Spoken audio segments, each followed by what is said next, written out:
এই জীবন ধন্যতা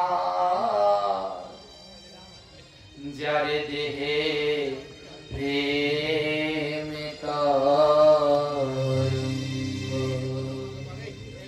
গুরুদেব বলছে জীবন ধন্য যে ভক্ত সঙ্গ করে, আর যে ভক্ত সঙ্গ করে তার দেহের ভিতরে প্রেম তরঙ্গ হয়।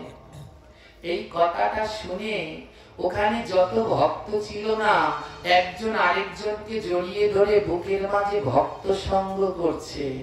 প্রত্যেকে একজন আরেকজনকে জড়িয়ে ধরে ভক্ত সঙ্গ করছে, প্রেমালিঙ্গন করছে। দৈববতী এক পাশে বসে কাঁদছে। ছোট্ট ছেলেটা চৈতন্য দাস মাকে বলছে, মা সবাই দেখো কেমন প্রেমালিঙ্গন করছে, আর তুমি কাঁদছো কেন? দৈববতী বলছে, জানিস বাবা, আমাদের গুরুদেব পাঠে বলে, মনের মতো ভক্ত পেলে চরণ ধোয়ায় তার নয়ন জলে প্রেমালিঙ্গন করিও তার হৃদয় কমলে প্রেমালিঙ্গন করিও তার হৃদয় কমলে। ভক্তের পরজ যদি একবার করো হয়, হেন জন্মে সেই জানা রাধা কৃষ্ণের দর্শন পায়।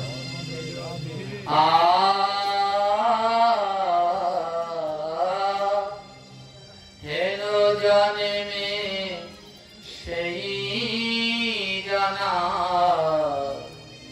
রাধা কৃষ্ণ দর্শন পায়। বলে জানো, এ জন্মে সে রাধা কৃষ্ণের দর্শন পাবে যদি কারো শুদ্ধ ভক্তের সাথে প্রেমালিঙ্গন হয়। যদি শুদ্ধ ভক্তের পরশ কেউ করে তাহলে তার ভয় না, এ জন্মে তার কৃষ্ণ দর্শন হবে। ছোট্ট ছেলেটা বলে, মা তাহলে তুমি কেন পরশ করো না ভক্তে? মা বলছে, জানিস বাবা, আমার জীবনের বড় কঠিন ইতিহাস আছে। একটা সময় এই সমাজের মানুষগুলো আমাকে পুড়িয়ে মারতে চেয়েছিল, তাই আমি চাইলেও এদেরকে বুকের মাঝে জড়িয়ে ধরতে পারি না, আমার শুধু কষ্ট হয়।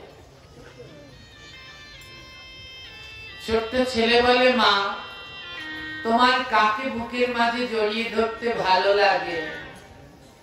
মা বলছে, একজনকেই, শুধু একজনকেই আমার বড় ইচ্ছা, একবার যদি তার অঙ্গ পরশ করতে পারতাম। ছোট্ট ছেলে বলে, সে কে মা? দুঃখিনী মা বলছে, সে হলো আমার গুরুদেব। আমার বারবার মনে চায় একবার যদি গুরুদেবকে বুকের মাঝে জড়িয়ে ধরতে পারতাম। ছোট্ট ছেলে বলছে, কেন যাও না? মা বলছে, বাবা গুরুদেব তো ব্রহ্মচারী, আর ব্রহ্মচারীদের কোন নারী স্পর্শ করতে নেই। আমার তো নারী কুলে জন্ম, মহাপাপী, তাই চাইলেও গুরুদেবকে স্পর্শ করতে আমি পারবো না। কিন্তু জানিস, আমি ভগবানের কাছে প্রতিদিন বলি, প্রভু আবার যদি আমায় জন্ম দাও, সেই জন্মে আমায় এমন করে দিও যেন গুরুদেবের বুকের উপরে মাথা রেখে হাগৌর হাগৌর বলে আমি নয়ন জলে ভাসতে পারি। আমার একটা তেমন জন্ম তুমি দিয়ে দিও।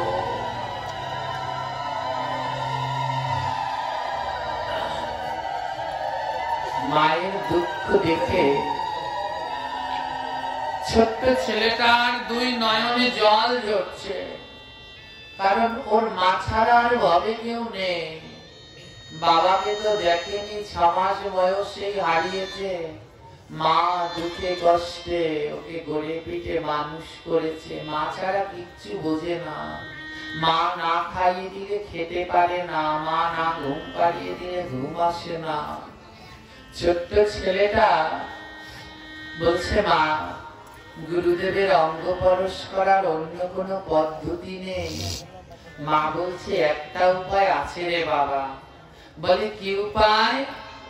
বলে, আমাদের গুরুদেব সবাইকে স্পর্শ করে না, তবে আমাদের গুরুদেব বাচ্চাদের খুব ভালোবাসে। ওরা যারা সদ্গুরু একটু মিলিয়ে দেখবেন, তারা বাচ্চাদের খুব ভালোবাসে। বড় বড় মহৎ গেলেও তাদের ছোবেও না, কিন্তু বাচ্চা পেলে বুকের মাঝে তারা জড়িয়ে ধরে। বৃন্দাবনে আজও আছেন আমাদের জেঠুগুরু মহারাজ শ্রী শ্রী অষ্টোত্তর শত বিনোদ বিহারী দাস বাবাজি। একবার বর্ষণায় গেলে দেখবেন প্রেম কাকে বলে। হ্যাঁ, এবার আমরা যখন গিয়েছিলাম, জেঠুর সাথে পরিক্রমায় বেরিয়েছিলাম, কত বড় বড় সাধু এসে মন্দিরে সিরিয়াল দিয়ে বসে থাকে, একটু ধরেও না, ছুঁয়েও দেখে না। হ্যাঁ, যখন পরিক্রমায় বের হয়, ছোট্ট ছোট্ট বাচ্চারা রাস্তার কাছে দাঁড়িয়ে থাকে, আর তাদের টেনে টেনে বুকের মাঝে জড়িয়ে ধরে। হ্যাঁ, কত বড় বড় কেউ দাঁড়িয়ে আছে, তাদের ছোঁয়েও না, কিন্তু ওদেরকে বুকের মাঝে জড়িয়ে ধরে। কেন জানেন? ওই বড় বড় যারা আছে, ওদের মনগুলো বড় কঠিন, কামনা বাসনা লোভে ভরা। আর ওই ছোট্ট শিশুগুলো, ওদের মন বড় পবিত্র, তাই ওদের বুকের মাঝে জড়িয়ে ধরলে ওই কৃষ্ণ প্রেমটা চলে আসে, শিশু সুলভ হয়ে যায়। আজ মা বলছে, শোন বাবা, আমার গুরুদেব না তোকে বড় ভালোবাসে।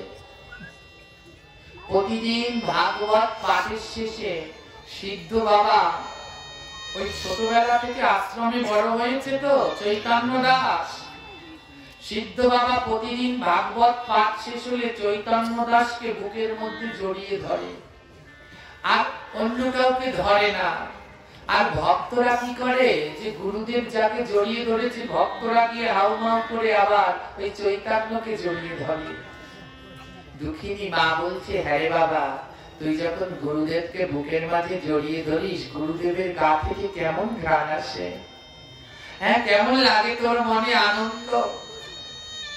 ছোট্ট ছেলেটা বলছে, জানো মা, আমি গুরুদেব যখন আমায় বুকের মাঝে জড়িয়ে ধরে, অনেকটা সময় ধরে গুরুদেবের গায়ের সেই সুঘ্রাণ গুলো আমার গায়ে লেগে থাকে। মা বলে, তাই বুঝি? তাহলে আজ একটা কাজ করবি। কি কাজ? বলে, আজ ভাগবত পাঠ শেষ হলে গুরুদেব যেই তোকে বুকে জড়িয়ে ধরবে, তুই কারো কাছে যাবি না, সবাইকে এড়িয়ে এড়িয়ে তুই আমার কাছে এসে আমায় জড়িয়ে ধরবি, যেন গুরুদেবের গায়ের পরশটা তোর গায়ে লাগার পরে আমার গায়ে লাগে। একবার হলেও তো আমি গুরুদেবের পরশ করতে পারবো।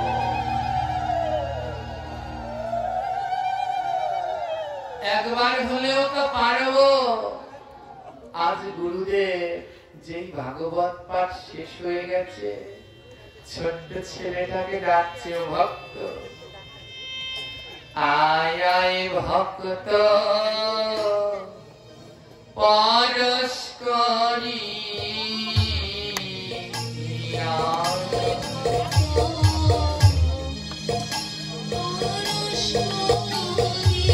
আয় আয় ভক্ত পরশ করি,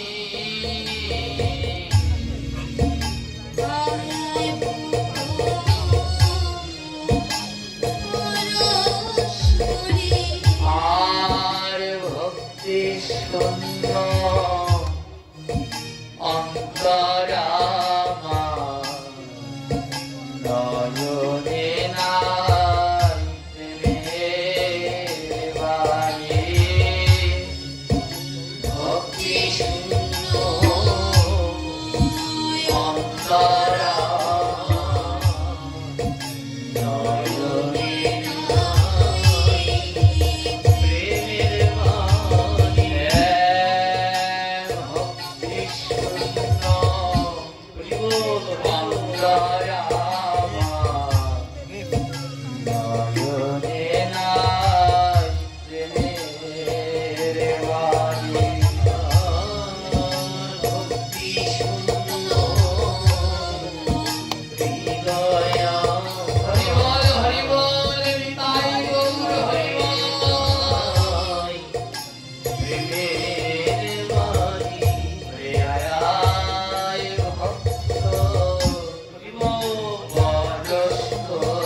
তোর মতো ভাগ্য তো আমারও নেই বাবা।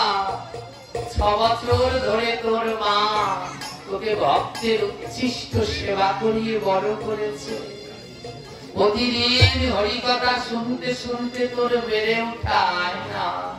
একবার বুকের মাঝে আয়, বুকের মাঝে জড়িয়ে ধরে গুরুদেব যখন চৈতন্য, ছোট্ট চৈতন্যর পরশ করলো, গুরুদেব যেই ছেড়ে দিয়েছে, ছোট্ট চৈতন্য সবাইকে লুকিয়ে লুকিয়ে মায়ের কাছে দাঁড়িয়েছে। ও মা, আমি গুরুদেবের অঙ্গ পরশ করে এসেছি। মা দুটি বাহু বাড়িয়ে দিয়ে বলছে আয় আয় মা, বুকে আয় রে,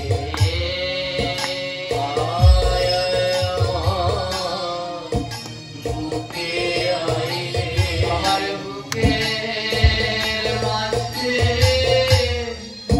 কত জ্বালা, বুকের মাঝে কত জ্বালা, বলি কারো কাছে যাই না বলা, বুকের মাঝে কত জ্বালা,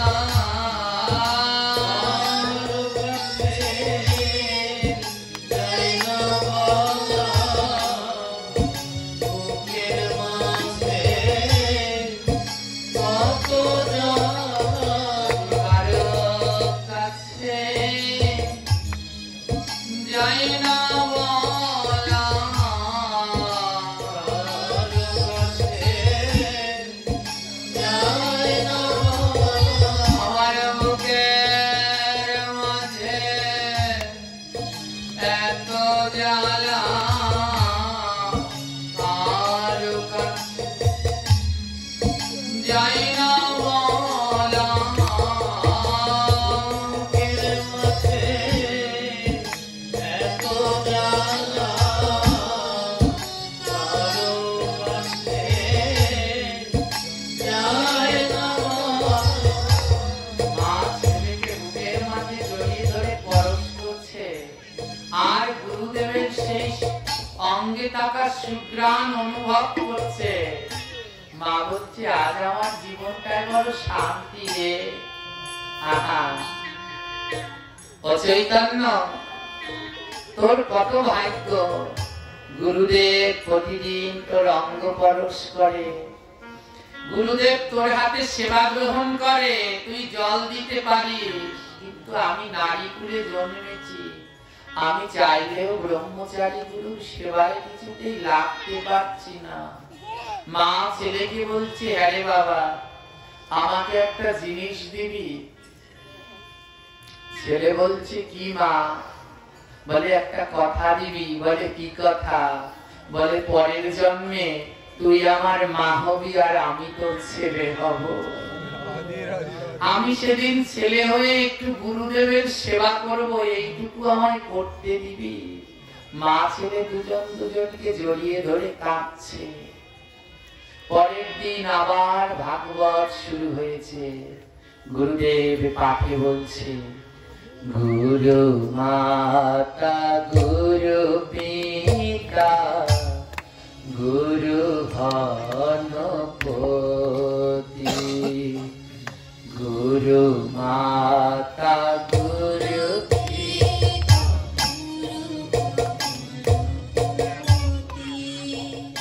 গুরু বিনা এ সংসারে নাহি আর গতি, গুরু বিনা এ সংসারে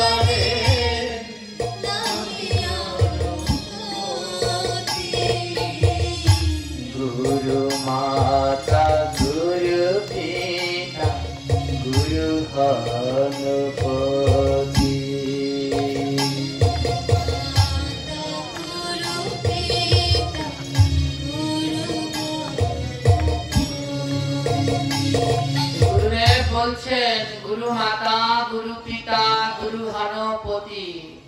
ছোট্ট ছেলে চৈতন্য দাস বড় মন দিয়ে শুনছে। মাকে জিজ্ঞেস করলেন, মা, গুরুদেব যে বললেন গুরু মাতা, মানে গুরু হলো মা, গুরু পিতা মানে কি? ওর তো কোনো সময়, ও তো জন্ম থেকে বাবাকে পায়নি, তাই জানে না। বলে পিতা মানে কি?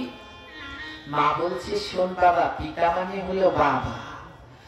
ছোট্ট ছেলে বলে, মা, বাবা কাকে বলে? মা বলছে, বাবা কাকে বলে? যে সন্তানের খোঁজ খবর রাখে, হ্যাঁ, সন্তান কেমন আছে, সন্তান ভালো আছে কিনা, এই খোঁজ খবর যে রাখে তাকেই বাবা বলে। ও, তাহলে বাবার কর্তব্য কি? বলছে সন্তানের খোঁজ খবর রাখা, যেন সে শুদ্ধভাবে ভক্তি পথে চলে, এগুলো করা। ও, ছোট্ট ছেলেটা ভাগবত পাঠ শেষ হয়ে গেছে, এবার ও দাঁড়িয়ে পড়েছে। 6 বছর বয়স, হাজার হাজার শিষ্য। ছোট্ট ছেলেটা গুরুদেবকে বলছে, গুরুদেব একটা প্রশ্ন করব। গুরুদেব বলে, কর। বলে, গুরুদেব, শিষ্য কাকে বলে, সন্তান কাকে বলে? গুরুদেব বলছে, শোন, যারা আমার কাছ থেকে মন্ত্র নেয় ওরাই সব আমার সন্তান, ওই শিষ্যরাই সব আমার সন্তান, আর আমি ওদের বাবা। ও তাই? তাহলে গুরুদেব, আপনার কটা সন্তান আছে, আপনার কয়জন শিষ্য? গুরুদেব বলছি, ওরে বোকা, আমার এত শিষ্য, আমার এত সন্তান, ও কি গুণে রাখা যায়? কত লক্ষ লক্ষ, আমার কত লক্ষ লক্ষ সন্তান আছে। ছোট্ট চৈতন্য দাস, মা ধ্যান দিয়ে শুনবেন। ছোট্ট চৈতন্য দাস বলছে, তোমার সন্তান কয়জন? গুরুদেব বলছে, আমার জানা নেই। ছোট্ট ছেলে বলছে, গুরুদেব, তাহলে তুমি এখনো বাবা হওয়ার যোগ্যতা লাভ করতে পারো। ছোট্ট ছেলে বলছে, তোমার কটা শিষ্য সেটা যখন তুমি জানো না, তাহলে তোমার বাবা হওয়ার কোনো যোগ্যতাই। ভরা সবার ভিতরে সবাই অবাক হয়ে গেলে, কি বলছো? বলে, হ্যাঁ, তুমি কেমন বাবা?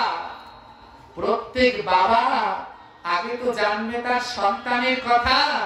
তোমার শিষ্যরা তোমায় বাবা বলে ডাকে, কিন্তু তুমি নিজেই জানো না তোমার কয়টা শিষ্য।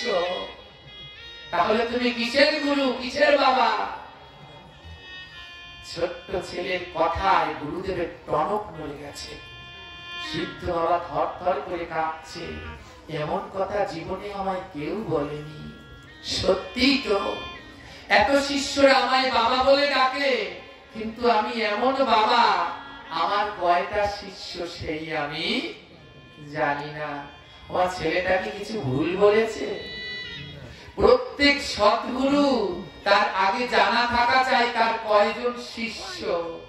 ভগবানের কাছে গিয়েও তো দাঁড়াতে হবে, ভগবানও তো জিজ্ঞেস করবে, হ্যাঁ রে, তোর কটা শিষ্য, কয়জন তোকে বাবা বলে ডাকতো? সেদিন যদি ভগবানের কাছেও না বলতে পারে, তাহলে কি গতি হবে?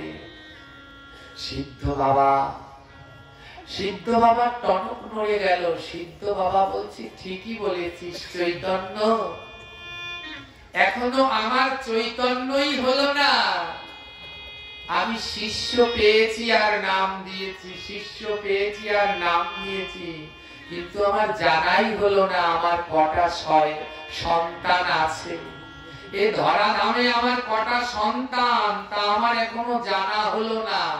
আসলেই আমি পিতা হওয়ার যোগ্য নই। ছোট্ট ছেলে বলে, তাহলে যখন পিতা হওয়ার যোগ্য না, তাহলে পিতা হয়েছে কেন? দূর থেকে মা বলছে, থাম থাম, গুরুদেবকে অমন বলে না।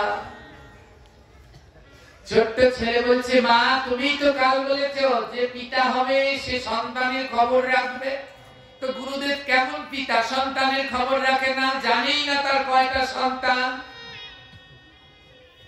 গুরুদেবের দুই নয়নে জল। গুরুদেব বলছে, বাবা আমাকে 7টা দিন সময় দিবি। বলে, কেন? 7 দিনে কি হবে? বলে, 7 দিনের ভিতরে আমি তোর কাছে বলবো আমার কজন শিষ্য, আমার কজন সন্তান আছে। 7টা দিন সময় দে, 7টা দিন সময় দে, 7 দিন পরে তোকে বলে দেব। বলে, বেশ। ছোট্ট ছেলে বলে, গুরুদেব 7 দিন সময় দিলাম, 7 দিন পরে কিন্তু বলে দিবে তোমার কটা সন্তান। বলে, বেশ। কজন আমার শিষ্য? 7 দিন পরে বলে দিব। সিদ্ধ বাবার যে ম্যানেজার ছিল, যে কেশিয়ার ছিল, সবাইকে ডাকলো, এদিকে আসো, যাও তাড়াতাড়ি করে যেই যেই গ্রামে আমি শিষ্য করেছি সবাইকে খবর দাও। 1 দিনের ভিতরে আমার যত শিষ্য আমার মন্দিরের মাঠে যেন সবাই হাজির হয়। কয়দিনের মধ্যে? 1 দিন। বলছি 1 দিনের মধ্যে যেখানে যত শিষ্য আছে সবাইকে খবর দাও, 1 দিনের মধ্যে যেন সবাই আমার কাছে হাজির হয়। যে যে এই মাঠে উপস্থিত হবে সে আমার শিষ্য, আর যে যে না আসবে তাকে যদি আমি মন্ত্র দিয়েও থাকি তাহলে সে আমার শিষ্য। এই কথা সব জায়গায় পৌঁছে দাও। চারদিকে যেই যেই গ্রামে গুরুদেব শিষ্য করেছেন সব জায়গায় খবর দেওয়া হলো, শোনো ভক্তগণ, 1 দিনের ভিতরে সবাই গুরুদেবের আশ্রমে যাবে। যে যে যাবে গুরুদেব তাকেই শিষ্য বলে মানবে। যদি তোমরা কেউ না যাও, যে না যাও কিন্তু মন্ত্র পেয়েছো, গুরুদেব আজ্ঞা করেছে যাওনি, তাহলে গুরুদেব তাকে শিষ্য বলে মানবে না। বলে, বেশ তাই তো। হ্যাঁ, ম্যানেজারকে বলেছে, ম্যানেজার, শিষ্যরা আসতে শুরু করেছে লাইনে, হাজার হাজার লক্ষ লক্ষ শিষ্য। ম্যানেজারকে বলেছে, ম্যানেজার তুমি কয়েক জনকে নিয়ে গেটের সামনে দাঁড়াও, একজন একজন ঢুকবে আর তুমি নাম লিখবে আর সংখ্যা লিখবে, 1 2 3 গুনবে আমার কতজন শিষ্য মাঠের মধ্যে ঢুকলো। তারপরে আমি ওই ছোট্ট ছেলেকে বলবো আমার এতজন শিষ্য। সারাদিন ধরে শিষ্যরা আসতে শুরু করলেন, সকাল থেকে সন্ধ্যা। 6 লক্ষ শিষ্য এসে উপস্থিত হলো। কয় লক্ষ শিষ্য? 10 লক্ষ শিষ্য এসে উপস্থিত হলো। ভুল বলেছি, 10 লক্ষ শিষ্য এসে মাঠের মধ্যে উপস্থিত হলো, কানায় কানায় পরিপূর্ণ, কোন ধরনের ফাঁকা। এছাড়া আরো কত শিষ্যকে যে মন্ত্র দিয়েছে আসতে পারেনি তার শেষ নেই। সন্ধ্যাবেলায় ম্যানেজার খাতাটা নিয়ে গুরুদেবের কাছে গিয়েছে, গুরুদেব এই মাঠের ভিতরে 10 লক্ষ শিষ্যের সমাগম হয়েছে। গুরুদেব বলে, চিন্তা নাই, তার মানে 10 লক্ষ আমার শিষ্য, যেগুলো আসেনি ওগুলো বাদ। আজ আমি ওই ছেলেটাকে বলবো, ও ছেলে আমি আসল পিতা, দেখ আমার 10 লক্ষ সন্তান। এটা বলবে, এটা বলবার জন্য যখন চৈতন্য দাসের কাছে যাবে, গুরুদেব ঠাকুর ঘরে গিয়ে রাধা মাধবকে প্রণাম করতে গিয়েছে, হে রাধা মাধব আজ আমি যোগ্য পিতা হলাম, আমি গুণে বের করেছি আমার 10 লক্ষ সন্তান, আমার 10 লক্ষ শিষ্য। এটা বলে যখন প্রণাম করছে, রাধা মাধবের বিগ্রহ থেকে আওয়াজ আসছে, রাধা মাধবের বিগ্রহ থেকে আওয়াজ আসছে, হাসির শব্দ। গুরুদেব বলে, কি হাসে? তাকিয়ে দেখে শ্রী বিগ্রহ থেকে হাসির ধ্বনি। ভগবান বলে, আমি হাসছি। গুরুদেব বলে, প্রভু তুমি? বলে, হ্যাঁ রে, তোর মূর্খ কথা শুনে আমি হাসছি। গুরুদেব বলে, কি মূর্খের কথা বললাম? ভগবান বলে, এই যে একটু আগে বললি তোর 10,000 শিষ্য, 10 লক্ষ শিষ্য। গুরুদেব বলে, হ্যাঁ ভগবান, আমার 10 লক্ষ শিষ্য মাঠে প্রবেশ করেছে, ওইগুলোই আমার আসল শিষ্য। ভগবান বলে, না রে, ওগুলো তোর আসল শিষ্য না। ভগবান বলে, আসল শিষ্য না? তা কি করে জানবো? ভগবান বলে, ওই সিদ্ধ বাবা তো উনি বড় ভজন সিদ্ধ ছিলেন, বলে তুই একটু ধ্যান করে দেখ তো, 7 দিন পরে তোর একটা রোগ হবে। সিদ্ধ বাবা ধ্যান করে দেখলেন 7 দিন পরে সিদ্ধ বাবার সারা গায়ে কুষ্ঠ রোগ হবে।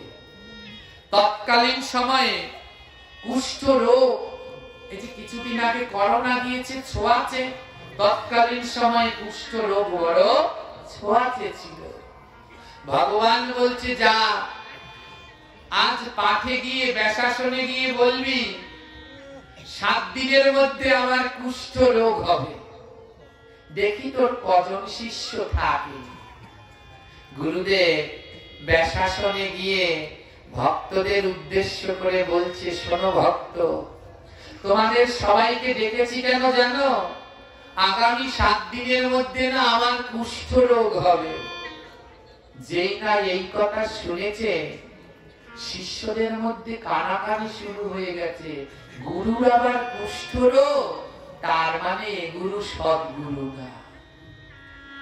10 লক্ষ শিষ্যের মধ্যে কানাকানি শুরু হয়ে গেছে, গুরুর কুষ্ঠ রোগ হবে, তাহলে আমরা ভুল করেছি, এ গুরু আসল গুরু না। 10 লক্ষের ভিতরে 4 লক্ষ স্থান ত্যাগ করলো, এ গুরু আমরা মানি না। যার গায়ে কুষ্ঠ রোগ হবে সে আবার কেমন গুরু? ও তো পাপী। 4 লক্ষ শিষ্য স্থান ত্যাগ করলো। সিদ্ধ বাবা বলে, ও এবার বুঝতে পেরেছি। ম্যানেজারকে বলছে, ম্যানেজার এবার গণ তো কত আছে? গুনে দেখে এখনো 6 লক্ষ আছে। ওদিন কেটে গেছে, পরের দিন ভগবানকে প্রণাম করে বলছে, ভগবান আমার আসল শিষ্য 6 লক্ষ।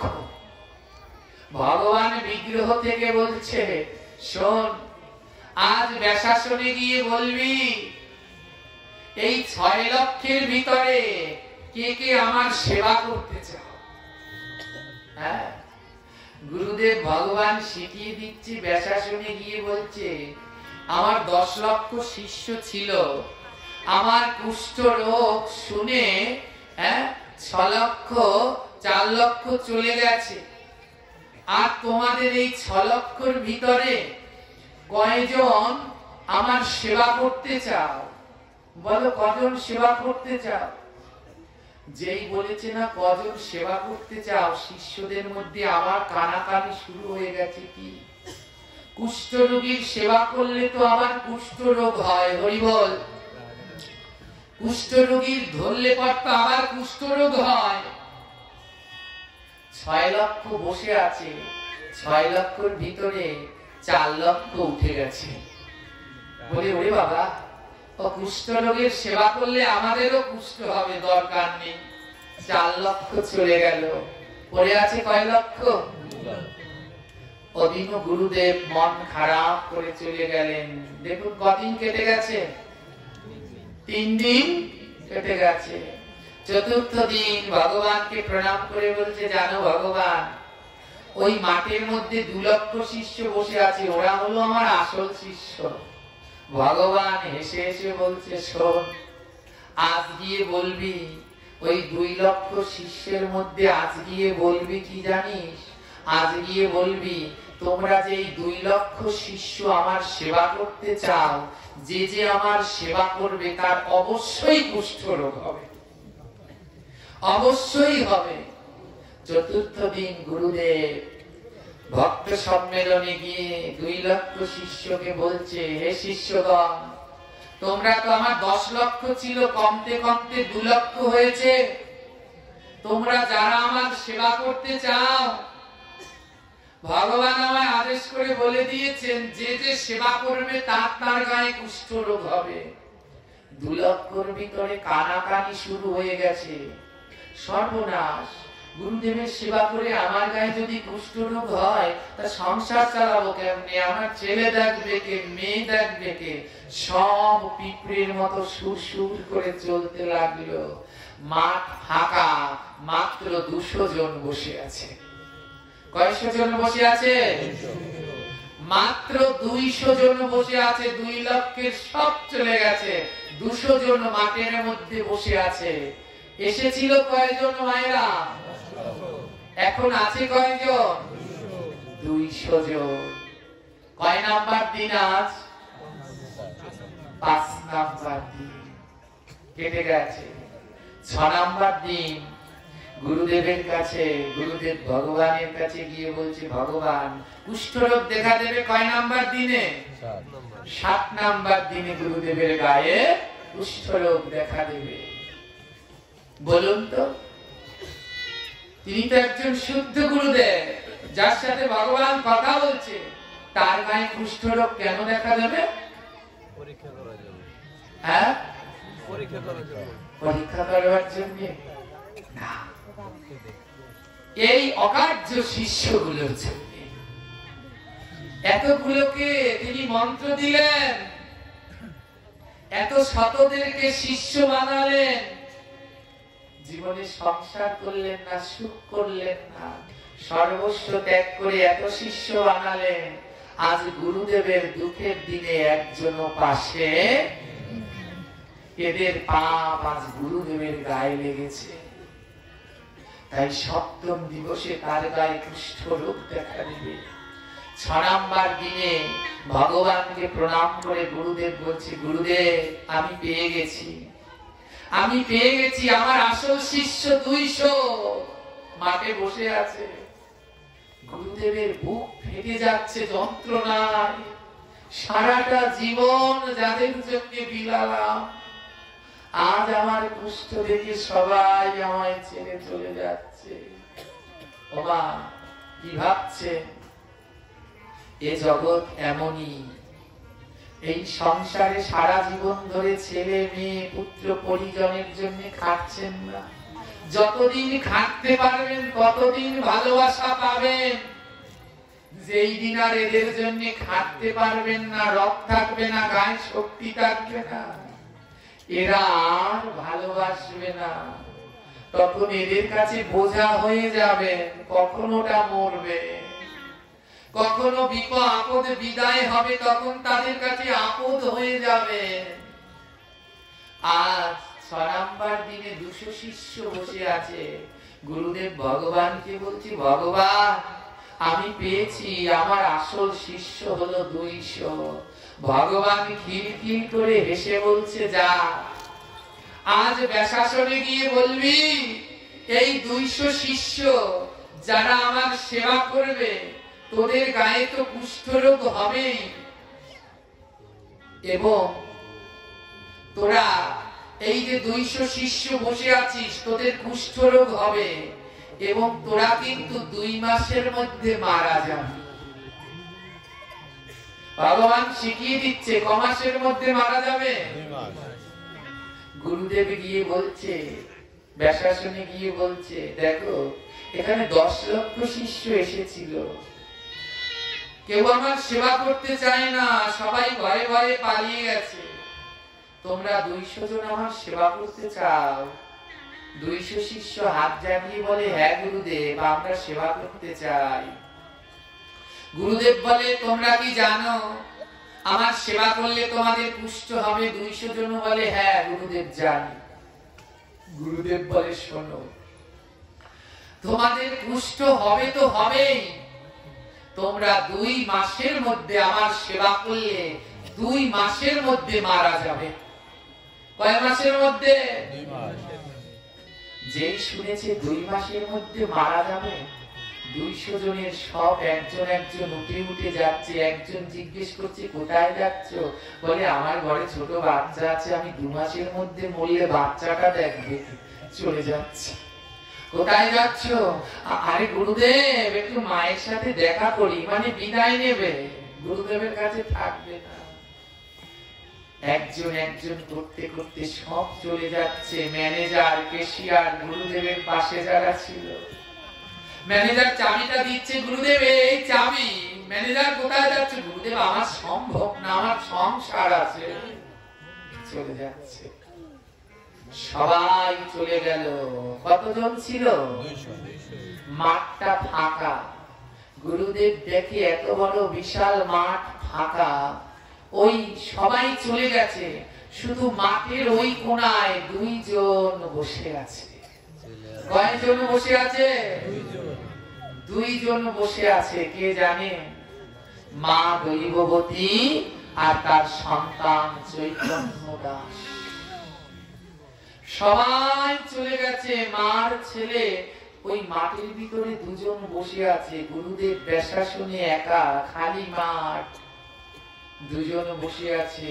গুরুদেবের নয়ন থেকে টপ টপ করে জল ঝরছে। হে প্রভু, কাদের জন্য সারা জীবন সর্বস্ব বিলিয়ে দিলাম, আজ আমার দুঃখের সময় আমার সেবা করার জন্য কেউ না। গুরুদেব ডাকছে, দৈববতী এদিকে আসো। দৈববতী তার 6 বছরের সন্তানকে নিয়ে গুরুর কাছে আসলো। বাবা, তুমি কি আমার কথা শোনোনি? দৈববতী বলে, হ্যাঁ শুনেছি বাবা। তুমি কি জানো না আমার সেবা করলে তারা 2 মাসের মধ্যে মারা যাবে? দৈববতী বলে, হ্যাঁ শুনেছি। গুরুদেব বলে, তোমার কি ভয় নাই? তুমি তো 2 মাসে মারা যাবে। দৈববতী বলে, গুরুদেব আমি তো নারী, আপনি তো ব্রহ্মচারী।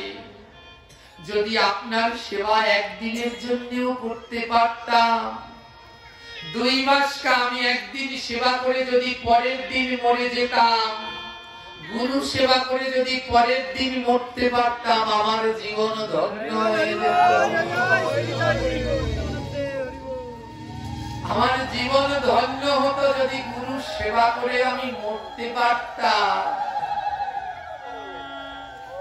কিন্তু গুরুদেব, আমি যে বড় দুর্ভাগা, আমি নারী কুলে জন্মেছি, আমি যে আপনার সেবা করার অধিকার নেই। গুরুদেব ছোট্ট ছেলেটা চৈতন্য দাসকে ডেকে বলছে, চৈতন্য তুমি না আমার কাছে জানতে চেয়েছিলে আমার কটা শিষ্য? ছেলেটা বলছে, হ্যাঁ গুরুদেব, আমি তোমার কাছ থেকে 7 দিনের সময় নিয়েছিলাম, আজ 6 নাম্বার দিন। শুনে নাও, শুনে নাও চৈতন্য দাস, আমার শিষ্য হলো একজন, আমার শিষ্য হলো একজন। ছোট্ট ছেলেটা বলে, কে? বলে, তোর মা দৈববতী। ওই 10 লক্ষ সবাই আমায় ছেড়ে চলে গেছে, একমাত্র তোর মা গুরু সেবার জন্য এখনো রয়ে গেছে। আমার আর কেউ নাই রে, শুধু তোর মাই আমার একমাত্র শিষ্য। গুরুদেব বুঝতে পারলেন এ জগৎ বড় অনিত্য, স্বার্থ যতদিন আছে ততদিন সবাই আছে, যেদিন স্বার্থ শেষ সেদিন আর কেউ। গুরুদেব বললেন, দৈববতী আমি এই আশ্রম তোমাকে দিয়ে গেলাম। দৈববতী বলে, গুরুদেব আপনি কোথায় যাবেন? গুরুদেব বলে, দেখ আমার কথা তো মিথ্যে হয় না, কাল 7 নাম্বার দিন, কাল আমার গায়ে কুষ্ঠরোগ দেখা দেবে, তাই আমি এখানে থেকে কুষ্ঠরোগ ছড়াতে চাই না। দৈববতী বলে, গুরুদেব আপনি কোথায় যাবেন? গুরুদেব বলে, আমি কাশী যাব। গঙ্গার কোন নিভৃত স্থানে, যেখানে কোনো লোকালয় নেই, তেমন একটা নিভৃত জায়গা থেকে গঙ্গার পাড়ে ঝুপড়ি বেঁধে আমার বাকি জীবনটা আমি সেখানে কাটাবো। আমি আর লোকালয়ে ফিরে আসবো না। এই আশ্রমটা আমি তোকে দিয়ে দিলাম, নে তুই এখানে তোর সন্তানকে নিয়ে থাক, আমি এবার যাই রে মা। দৈববতীর কাছে বিদায় নিয়ে সিদ্ধ বাবা রওনা দিয়েছে কাশীরামের উদ্দেশ্যে।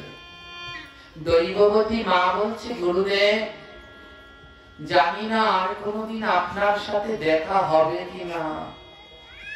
গুরুদেবের কাছে দীক্ষা নিলে গুরু দক্ষিণা দিতে হয়, আপনার কাছে মন্ত্র নিলাম, আমার গুরু দক্ষিণা তো দেওয়া হয়নি। ও গুরুদেব আর একটু সময় দাঁড়াবেন, আমার গুরু দক্ষিণাটা নিয়ে যান। গুরুদেব বলে, আমার কি দক্ষিণা দিবি রে? বলে, একটু সময় দাঁড়ান না, আমি আপনার জন্য গুরু দক্ষিণা নিয়ে আসছি। গুরুদেব দরজার পাশে দাঁড়িয়ে দাঁড়িয়ে দুটি নয়ন থেকে অজর ধারায় ঝরছে। দৈববতী ঘরে গুরু দক্ষিণা আনতে গেলেন। একমাত্র ছেলে চৈতন্য দাসকে সুন্দর করে দ্বাদশ অঙ্গে তিলক দিয়ে সাজিয়ে গায়ে নামাবলী দিয়ে গুরুদেবের কাছে নিয়ে এসেছে। গুরুদেব, এই নিন, আমি গুরু দক্ষিণা দিলাম আমার সন্তান চৈতন্য দাসকে। এই আমার গুরু দক্ষিণা আমার সন্তানকে দিলাম। গুরুদেবের নয়নে জল। ওমা, এটা কি দিচ্ছিস? বলে, গুরুদেব, আমি তো পারবো না আপনার সেবা করতে, তাই আমার প্রাণের ধন একমাত্র পুত্র আপনার সেবায় দিলাম, ও যেন আপনার সেবা করতে পারে। গুরুদেব, আমার সন্তানকে সঙ্গে করে নিয়ে যান, কাশী ধামে ও আপনার সেবা করবে। আমি আমার একমাত্র সন্তান গুরু দক্ষিণা হিসেবে আপনার দিলাম। গুরুদেব বলছে, হ্যাঁ রে মা, তুই কি জানিস না যে আমার সেবা করবে সে 2 মাসের মধ্যে মারা যাবে? দৈববতী বলে, জানি। গুরুদেব বলে, তোর একমাত্র প্রাণের ধন, বিধবা মায়ের একমাত্র অন্ধের যষ্টি, তুই সেই সন্তান আমায় দিচ্ছিস, তোর সন্তানটা 2 মাসে মারা যাবে। দৈববতী বলে, ও যদি মারা যায়, সেই খবর যদি আমার কানে আসে, আমি সবাইকে বলবো আমার ছেলে গুরু সেবা করে গুরু গোবিন্দ আমার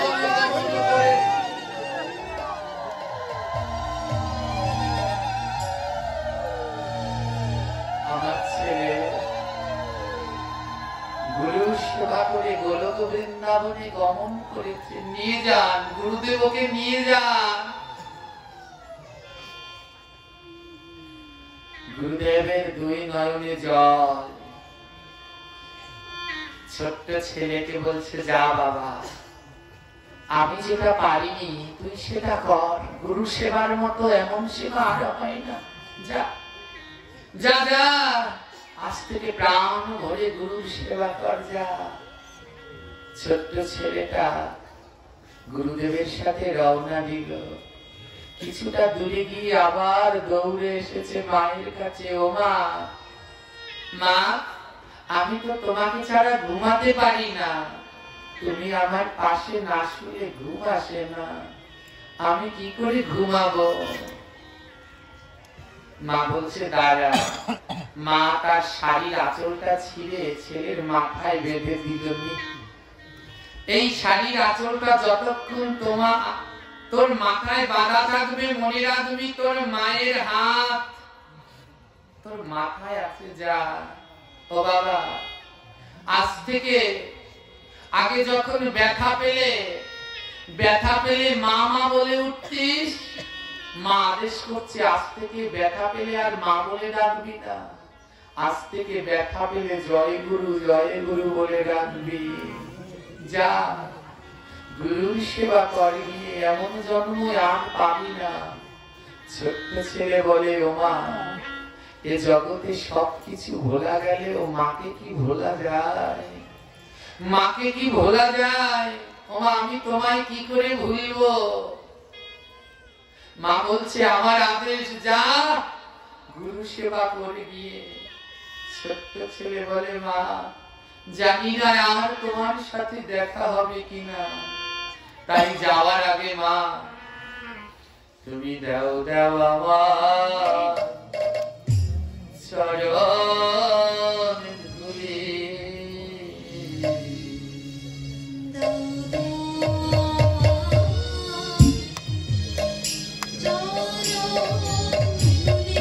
তুমি শোনো শোনো মা জননী, দেও দেও আমার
তোমায় পাই রে, আমার মায়ের মতো আর হবে বান্ধব নাই রে।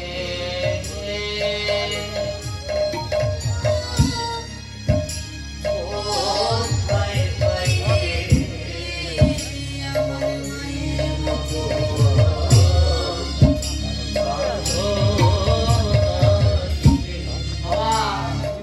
এই জগতে অনেক বান্ধব পাবে, কিন্তু মাতা পিতার মতো বান্ধব আর পাবেন না। এ জগতে সবাই সবার কথা ভাবে, কিন্তু মা বাবার মতো করে সন্তানের কথা আর কেউ ভাবে না। তাই সময় থাকতে এই মাতা পিতার চরণ সেবাটা আগে করে নিবেন।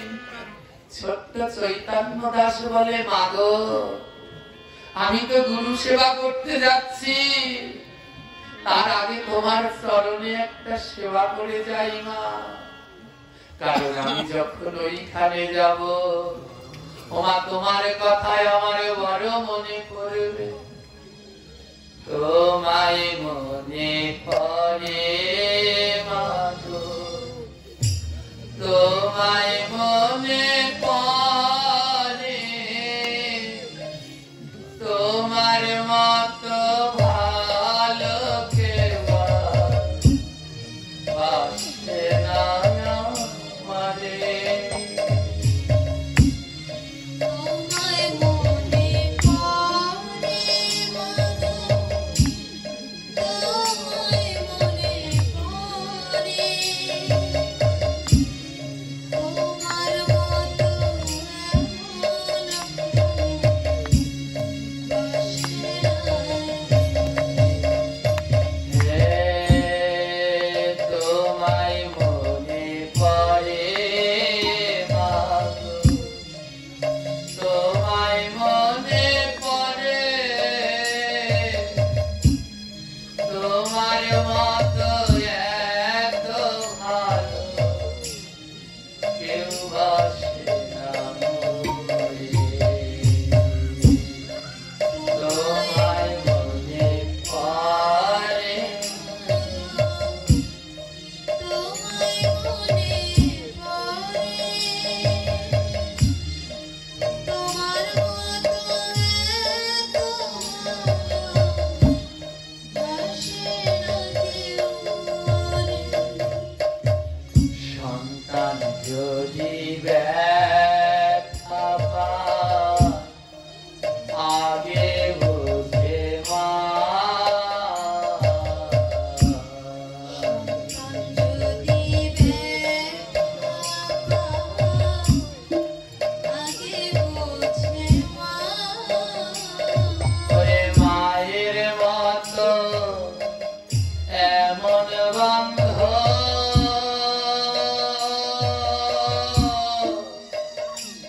ভাবে তো কেউ না। মায়ের মতো এমন বান্ধব পাবে তোকে না। তোমায় মনে পড়ে মাগো, তোমায় মনে পড়ে, তোমায় মনে পড়ে মাগো, তোমায় মনে পড়ে। কেউ বলে না তোমার মতো খাইছ নিমনারে,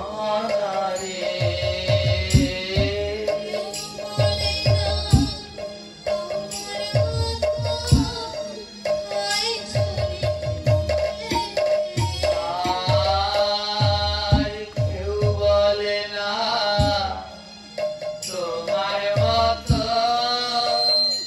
খাইছ নিমনারে। কেউ বলে না তোমার মতো খাইছ নিমনারে। এই জগতে যারা মাকে হারিয়ে হারিয়েছেন তারা জানেন কত কষ্ট। আমরা দাঁত থাকতে দাঁতের মর্মটা বুঝি না। মা যেমন না খেয়ে থাকলে ডেকে জিজ্ঞেস করতে খেয়েছিস মনা, এমন করে ভবে আর কেউ জিজ্ঞেস করবে না। তাই মায়ের মতন এমন বান্ধব আর তো পাবে না।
সমস্ত আশীর্বাদের খনি হলো তুমি।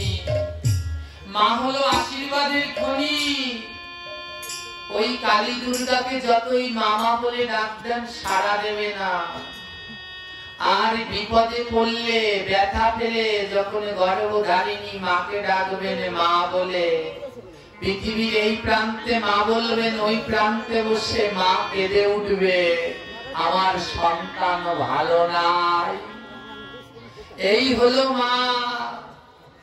আজ বলছে, ওরে ছোট্ট ছেলে বলছে, মা গো আমায় আশীর্বাদ করে দাও, আমি যেন গুরুদেবের ভজন করতে পারি। মা বলছে, যা বাবা যা, পারবি পারবি, যা, আমি তোকে আশীর্বাদ করছি। মায়ের কাছ থেকে বিদায় নিয়ে ছেলেটা রওনা দিলেন গুরুদেবের সাথে কাশী ধামের উদ্দেশ্যে। কাশী ধামের গঙ্গার কিছুটা অনতি দূরে গুরুদেব এবং শিষ্য মিলে লতা পাতা দিয়ে একটি ঝুপড়ি ঘর বেঁধেছে। 9 দিন হয়ে গেছে গুরুদেবের সর্ব অঙ্গে ক্ষত বিক্ষত কুষ্ঠবেদী দেখা দিয়েছে। গুরুদেব সোজা হয়ে দাঁড়াতে পারে না। ছোট্ট ছেলে বলছে, গুরুদেব গুরুদেব চিন্তা নেই, চিন্তা নেই গুরুদেব, আমি আপনার সেবার ব্যবস্থা করব। ছোট্ট ছেলে কি করে জানি, সারাদিন ভক্তের দাঁড়ে দাঁড়ে ভিক্ষা করে। ভিক্ষা করে যা পায় এনে রান্না করে গোবিন্দকে ভোগ লাগায়। তারপরে সেই প্রসাদ গুরুদেবের বদনে তুলে দেয়। গুরুদেব সেবা করার পরে যেইটুকু থাকে ও গ্রহণ করে। কিন্তু গুরুদেবের কুষ্ঠবেদী এত বিকট আকার ধারণ করেছে, ও ছেলে আর সহ্য করতে পারছে না। ছোট্ট ছেলে পাশের গ্রামে কবিরাজের কাছে ছুটতে ছুটতে গেলেন, কবিরাজ আমার গুরুদেবের খুব যন্ত্রণা হচ্ছে, চলো না, আমার গুরুদেবকে একটু ঔষধ দেবে, চলো না। কবিরাজ বলে, তোর কাছে কি অর্থ আছে, কড়ি আছে? ছোট্ট ছেলে বলে, না গো, আমার কাছে কোনো কড়ি নেই। বলে, কিচ্ছু নেই? বলে, না কিচ্ছু নেই। কবিরাজে বলে, দামি কিছু না থাকলে আমি যাব না, অর্থ করি না থাকলে যাব না। একটা দামি কিছু দিতে পারিস? যদি একটা দামি কিছু দিস, কবিরাজ বলে, একটা দামি কিছু দিলেও তোর গুরুর চিকিৎসা করবো আছে। ছোট্ট ছেলে বলে, কবিরাজ আমার কাছে একটাই দামি জিনিস আছে। বলে, কি? মাথায় মাঝে একটা শাড়ির আঁচল বেঁধে দিয়েছে, আঁচলটা খুলে কবিরাজকে দিয়েছে। ও কবিরাজ, এই দামি জিনিসটা তোমায় দিলাম, এর বিনিময়ে আমার গুরু সেবাটা করে দাও, আমার গুরুর একটু চিকিৎসা করো। কবিরাজ বলে, এই মূর্খ, এটা তো একটা শাড়ি, একটা শাড়ির ছিঁড়া আঁচল, এ দিয়ে আমি কি করব? ছোট্ট ছেলে বলে, জানো কবিরাজ, এর থেকে দামি আমার কাছে আর কিছু নেই। বলি, এটা তোর কাছে দামি কেন রে? বলে, জানো আমার কাছে সব থেকে সুন্দর কি? বলে, কি? ছোট্ট ছেলে বলছে, আমি চাঁদ থেকে বলি তুমি সুন্দর নও, আমার মায়ের মতো। আমি চাঁদকে বলি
হাতার হাতে তৈরি করা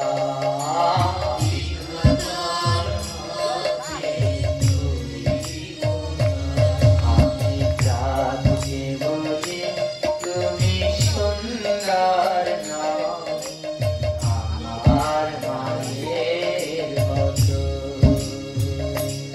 আমি চাঁদকে বলি তুমি সুন্দর নও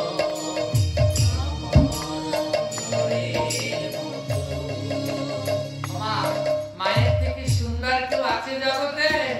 ও চাঁদ কি মায়ের থেকে বেশি সুন্দর? মায়ের থেকে মিষ্টি কেউ আছে? গোলাপ কি মায়ের থেকে বেশি মিষ্টি? না। আর কি বলছে জানো? হীরা না